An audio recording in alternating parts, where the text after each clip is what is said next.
saya Yuning Tias. Saya dari Program Studi Perbankan Syariah Universitas Islam 45 Bekasi. Tujuan saya membuat video ini ingin menyelesaikan tugas ujian akhir semester saya, yaitu mata kuliah Bahasa Arab Nahwu Shorof. Baik, di sini kita memasuki bab marfu'atul asma atau isim-isim yang wajib dirofakkan.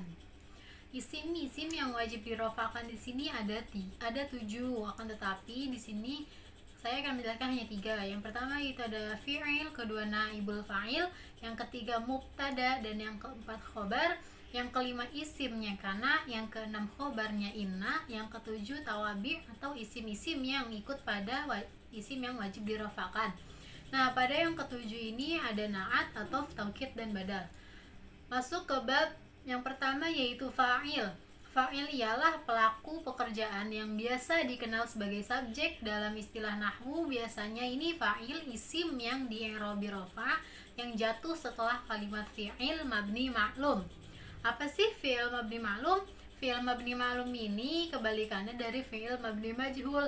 Adapun ciri dari fi'il mabni majhul ialah kalau ia berbentuk fi'il madi, maka huruf awal diharokati dhammah dan huruf sebelum akhirnya berharokat kasroh. Contohnya pada lafaz fu'ila. Fa, huruf awal yaitu dhammah dan huruf sebelum akhirnya ain yaitu kasroh. Adapun jika berbentuk fi'il mudhari, huruf awalnya harus berharokat dhammah dan huruf sebelum akhirnya harokat fathah. Contohnya yuf'alu. Contoh dari lafaz mabni ma'lum ialah koma zaidun. Lafaz koma di sini termasuk fi'il mabni ma'lum. Kenapa? Karena harokat awalnya tidak berharokat dhammah dan sebelum akhirnya tidak berharokat kasroh. Nah, lafaz zaidun di sini kedudukannya menjadi fa'il. Kenapa? Karena zaidun di sini berharokat dhammah di akhir yang menandakan bahwa dia fa'il. Dan di sini fa'il pun terbagi menjadi 2, yaitu ada fa'il isim zohir. Fa'il isim zohir ini isim yang jelas, yang tidak berupa kata ganti. Contohnya koma zaidun. Nah, zaidun di sini menjadi isim zohir karena dia jelas nama orang, bukan kata ganti. Yang kedua ada fa'il isim domir, yaitu isim yang berupa kata ganti. Contohnya lafaz kumtu. Pada kalimat ini terdiri dari 2 kalimat, yaitu kum dan tu. Nah, kum di sini termasuk fi'il madi dan tu di sini termasuk isim domir yang sudah menduduki menjadi fa'il juga. Bab yang kedua yaitu naibul fa'il. Naibul fa'il ini isim yang jatuh setelahnya fa'il dan di-i'rabi nasab.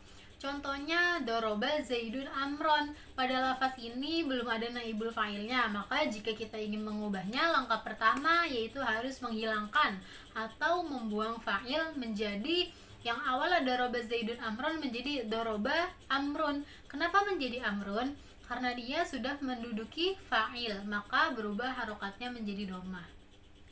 Karena lafaz doroba masih fi'il mabni ma'lum, kita ubah menjadi mabni majhul. Ubah harokatnya menjadi duriba, yaitu menjadi duriba amrun. Naibul fa'il ini pun terbagi menjadi 2. Yang pertama naibul fa'il isim zohir, yaitu isim yang jelas tidak berupa kata ganti. Contohnya duriba amrun. Yang kedua yaitu isim domir, isim yang berupa kata ganti. Contohnya duribtu. Baik, yang ketiga yaitu ada mubtada. Mubtada ini ialah isim yang wajib di-i'rabi rafa yang sepi dari amil lafzi. Amil lafzi ialah amil yang dapat dibaca, dilihat, ditulis dengan 2 mata. Contoh dari mubtada ini yaitu zaidun qaimun. Zaidun ini termasuk kalimat isim yang wajib di-i'rabi rafa. Pada lafaz ini tidak didahului oleh amil apapun. Bisa dikatakan zaidun ini lafaz yang sepi dari amil lafzi dan zaidun ini disebut dengan mubtada. Lanjut yang keempat yaitu khobar mubtada. Khobar mubtada ini isim yang wajib di-i'rabi rafa yang menyempurnakan makna mubtada. Contohnya yaitu zaidun qaimun. Sudah dibahas sebelumnya, lafaz zaidun ini termasuk mubtada, yaitu qaimun pun di sini untuk menyempurnakan makna lafaz zaidun. Arti zaidun yaitu zaid, arti qaimun yaitu berdiri, maka lengkap sudah sempurna. Zaid telah berdiri. Khobar itu domah. Kenapa? Karena khobar dirofakan dan dirofakan oleh mubtada. Lanjut ke mansubatil asma, yaitu bab yang menjelaskan tentang isim-isim yang dibaca nasab. Isim yang dibaca nasab ini ada 15, akan tetapi saya akan menjelaskan hanya 3.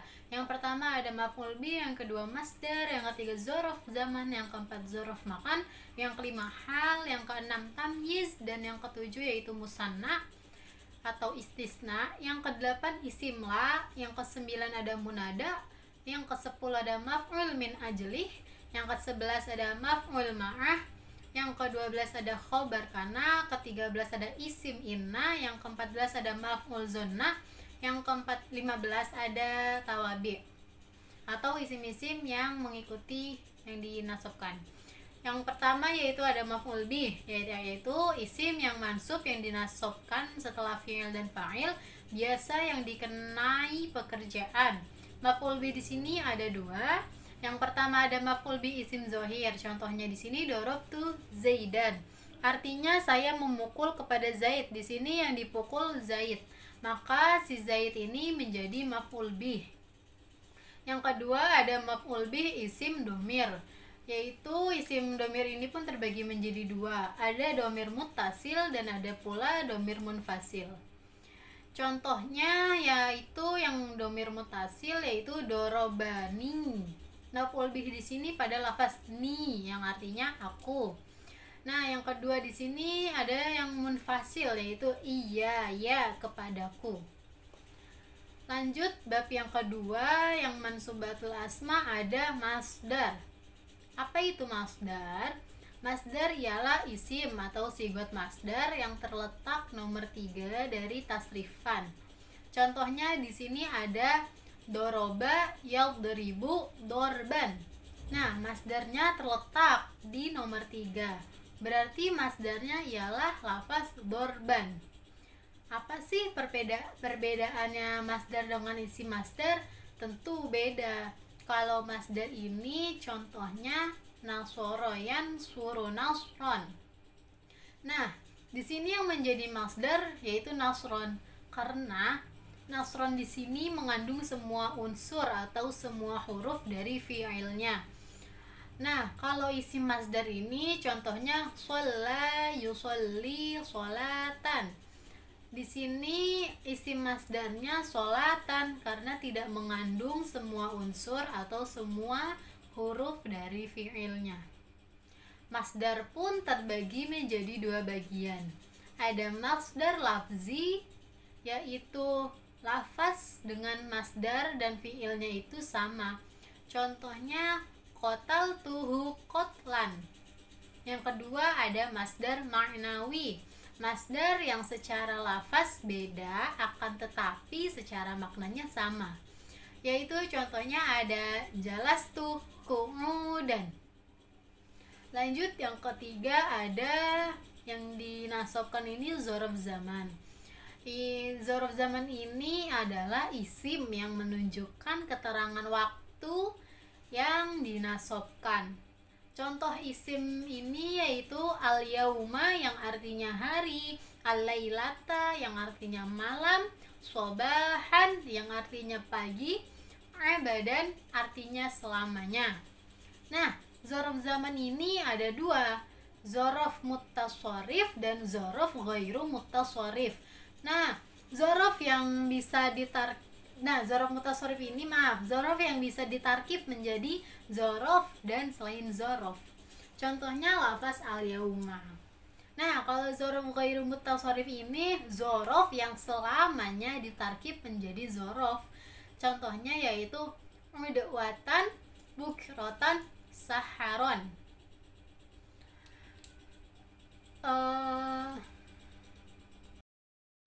Lanjut ke bab makhfudatul asma, yaitu isim yang wajib dibaca jar. Makhfudatul asma ini terbagi menjadi 3 bagian. Adapun yang pertama yaitu dengan huruf jar. Apa saja huruf jar itu? Huruf jar itu ada bika, lila, ila, ala, min, fi, an. Nah, contohnya yaitu ada lafaz minal masjidi. Lafaz al-masjidi di sini yaitu kalimat yang dijarkan dengan menggunakan huruf jar, yaitu berupa huruf jarnya min. Yang kedua ada dengan diidhofahkan, terdiri dari mudhof mudhof ilaih. Nah, contohnya di sini ada gulamu Zaidin. Zaidin ini dijarkan karena dia menjadi mudhof ilaih dari gulamu. Nah, gulamu menjadi mudhof. Nah, hukum mudhof ilaih yaitu harus jar, dan hukum mudhof membuang tanwin. Yang tadinya gulamun, karena dia menjadi mudhof menjadi gulamu.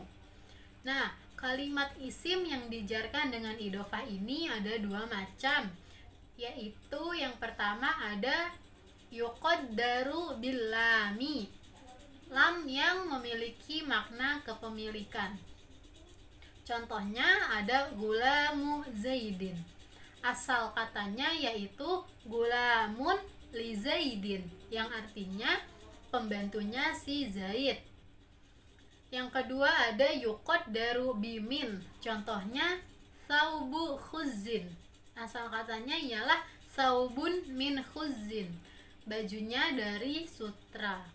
Adapun yang ketiga yaitu tabi' lil mahfud, yang mengikuti jar. Contohnya marortu birojulin, akilin. Nah, lafaz akilin ini dijarkan karena ia menjadi na'at dari kalimat rojulin. Baik, kita masuk ke bab majzumat. Nah, di sini tanda asli jazam itu ialah sukun. Fi'il mudhari ialah kata kerja yang menunjukkan waktu sekarang atau yang akan datang. Fi'il mudhari juga harus diawali dengan huruf alif, nun, atau ya. Nah, harokat asli fi'il mudhari ini adalah dhammah. Contohnya yaitu yadribu Muhammaduz Zaidan. Lafaz yadribu di sini termasuk fi'il mudhari. Nah, apabila fi'il mudhari ingin menjadi jazam, maka harus didahului oleh salah satu huruf jazam, yaitu huruf jazam ada lam, la nahiyah, dan in. Kita memasuki ke la nahiyah yang bermakna larangan. Contohnya itu ialah la tajlis fit tariqi. Fi'il mudhari'nya ini ialah tajlis, asal katanya yaitu tajlisu. Kenapa bisa berharokat sukun? Karena ia didahului oleh la nahiyah yang artinya janganlah kamu duduk di jalan. Yang kedua ada lam yang artinya tidak. Contohnya lam yahfaz Zaidun darsahu, yang artinya Zaid tidak menghafal pelajarannya. Fi'il mudhari'nya ialah yahfaz, asal katanya yaitu yahfazu. Kenapa sukun? Karena ia diawali dengan lam, jadilah sukun. Lam dan la nahiyah menjazmkan hanya satu fi'il mudhari saja. Lam berfaidah, lam ini meniadakan suatu pekerjaan, sedangkan la nahiyah berfaidah melarang suatu pekerjaan. Ke in sekarang. In ini menjazamkan dua fi'il mudhari dengan faidah fi'il pertama merupakan sebab terjadinya fi'il yang kedua. Contohnya di sini ialah in tajtahid tanjah, yang artinya jika kamu bersungguh-sungguh maka kamu pasti berhasil. Nah, fi'il mudhari'nya ini ada dua, tajtahid dan tanjah. Asal katanya yaitu tajtahidu dan tanjahu. Karena ia didahului in, maka berharokat sukun. Baik, di sini kita akan melanjutkan bab tawabi', yaitu ada na'at, ataf, taukid, dan badal. Na'at adalah isim yang mengikuti kepada man'ut di dalam rofa'nya nasab. Nah, jarnya, ma'rifatnya, dan nakirohnya. Nah, contohnya di sini ada qoma Zaidun al-aqilu. Al-aqilu di sini kedudukannya menjadi na'at dan man'utnya adalah lafaz Zaidun. Na'at ini harus ikut kepada man'ut, maka disebut sebagai pengikut. Na'at ini harus cocok dalam i'rabnya, ta'rifnya, dan ta'zirnya. Pembagian naat di sini ada dua. Yang pertama naat hakiki, yaitu baik naat atau man'utnya ini cocok pada i'rabnya, tazkirnya, ifradnya maupun ta'rifnya. Contoh di sini yaitu qoma zaidun al-aqilu. Nah, di sini ini naatnya mengikuti man'utnya, yaitu man'utnya zaidun. Yang kedua ada naat sababi. Naat man'utnya ini cocok pada i'rabnya. Contohnya ini qoma zaidun al-alimu abuhu. Nah, al-alimu di sini menjadi naat. Nah, man'utnya ini abuhu. Syarat membuat naat yaitu harus tercipta dari isim sifat. Contohnya yaitu isim fa'il, isim maf'ul, isim sifat musyabbihah. Dan adapun yang kedua ada atof. Huruf atof di sini ada 10. Di antaranya wa, aufa, balla, kinna, hatta, summa, amma. Contoh di antaranya ialah contoh dari wa, qoma zaidun wa amrun. Atofnya di sini ialah huruf wa sebelum lafaz amrun. Maka setelah huruf wa ini di-i'rabi seperti lafaz sebelumnya. Lafaz sebelumnya disebut ma'tuf alaih yang dima'tufkan. Contoh dari lafaz fa yaitu qoma zaidun fa amrun. Atof di sini yaitu huruf fa yang terletak sebelum lafaz amrun. Maka lafaz setelah fa ini di-i'rabi seperti lafaz sebelumnya. Lafaz sebelumnya disebut ma'tuf alaih yang dima'tufkan. Yang ketiga ada taukid. Taukid ini isim yang mengikuti kepada isim yang ditaukidkan di dalam rofa'nya, nasabnya, jarnya, dan ma'rifahnya. Taukid di sini ada dengan beberapa lafaz yang diketahui, ialah ada lafaz an-nafsu, ainu, kullu, dan ajma'un. Nah, dan yang mengikuti ajma'u ini ialah lafaz abta'u, absa'u, dan akta'u. Contohnya yaitu qoma zaidun nafsu. Lafaz zaidun di sini kedudukannya menjadi muakkad yang ditaukidkan dari lafaz nafsuhu. Karena zaidun muakkad berharokat rofa, maka taukidnya pun harus rofa. Dan adapun yang keempat yaitu badal atau pengganti. Ketika badal bisa isim dengan isim atau fi'il dengan fi'il, maka mengikuti isim yang sebelumnya di semua i'rabnya. Nah, badal ialah kalimat yang ikut pada mubdal minhu dalam i'rabnya dengan tanpa perantara apapun. Nah, adapun contohnya di sini yaitu jaa zaidun akhuka. Nah, di sini zaidun kan rofa ya, karena jadi fa'il dari lafaz jaa. Kemudian akhuka di sini juga rofa tandanya dengan wawu karena dia asmaul khamsah.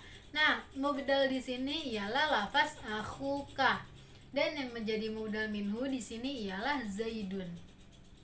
Nah, badal pun terbagi menjadi 4 bagian. Apa saja? Yang pertama yaitu badal syai' min syai' atau badal sesuatu dari sesuatu. Contohnya jaa zaidun akhuka.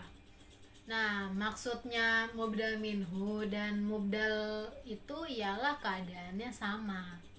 Nah, yang kedua ada badal ba'du min kul atau badal sebagian dari keseluruhan. Contohnya akaltur roghifa sulusahu, yang artinya saya makan roti sepertiga roti. Jadi di sini badalnya lafaz sulusahu karena dia hanya sebagian. Nah, ada ketiga badal istimal, yaitu badal yang mengandung makna sesuatu. Contohnya nafa'ani zaidun ilmuhu, yang artinya bermanfaat kepadaku ilmunya si Zaid. Badal di sini terletak pada lafaz ilmuhu. Dan ada pun yang terakhir yaitu badal ghalau, yang artinya luput atau salah. Contohnya ra'aitu Zaidan al-farosa, badala terletak pada lafaz al-farosa. Baik, cukup sekian presentasi dari saya. Kurang lebihnya saya mohon maaf. Assalamualaikum warahmatullahi wabarakatuh. Semoga bermanfaat.